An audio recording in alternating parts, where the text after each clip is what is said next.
Kenapa bila barang banyak masuk, harga barang tak turun? Itu simple economic theory lah. Tapi nak tanya kod-kod yang boleh, Yang Berhormat, sebab rakyat Malaysia sedang perhati saya sekarang. Baik, terima Terima kasih. Itu bukan teori ekonomi, itu teori ekonomi lapuk sebenarnya. Sebab Yang Berhormat, kekukuhan ringgit ini menyeronokkan. Tapi saya ingin bertanya, apakah sesuatu yang boleh kita buat kepada pasaran saham kita? Kita ada 2,200 kaunter, lebih kurang, dia lebih sikit, saya tak dapat angka sebenar. Cuma yang kaunter yang aktif ialah 1,650 yang buat trading hari-hari. Tapi bila kita kira indeks untuk ekonomi, kita kira hanya pada 20 kaunter. Contohnya kemarin, kaunter yang diambil kira sangat ialah kenaikan AirAsia melambung ke tahap yang cukup tinggi.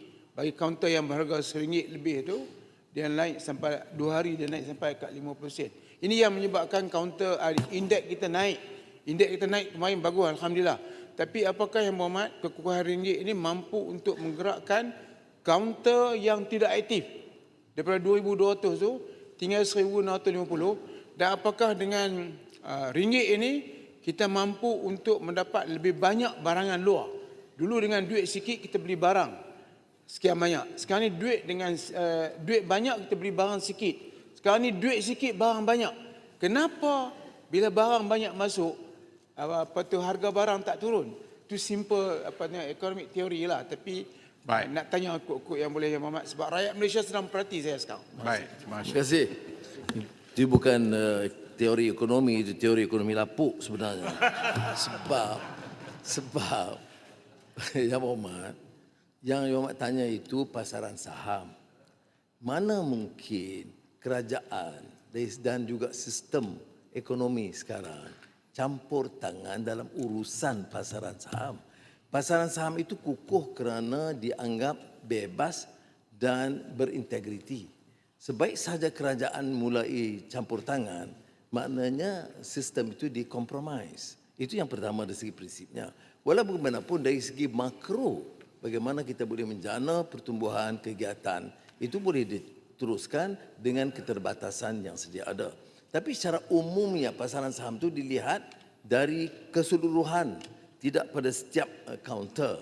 Ya. Jadi saya cadangkan Yang Berhormat pandai pilih kaunter. Yang kedua yang terkait ialah tentang apa yang diperhatikan oleh Yang Berhormat tentang harga barang. Harga barang memang ada kenaikannya sedikit. Tapi kalau kita lihat keseluruhannya, ya, ada peningkatan yang terkawal. Dan bagaimana kita nak ukur? Kita ukur ketimbang perkembangan di semua negara, negara-negara jiran. Dan kalau berlaku sedikit kenaikan, yang harus diambil tindakan adalah oleh kerajaan, umpamanya melalui beberapa suntikan, ya, suntikan dana tambahan dan juga bantuan dari baik SARA ataupun tunai rahmah, ataupun dengan pasar bantuan, atau di sini dianggap campur tangan untuk mengurangkan tekanan harga barang. Itu kita akan lakukan. Kalau ada Yang Berhormat nak cadang secara spesifik 1-2, saya sedia terima dan pertimbangkan.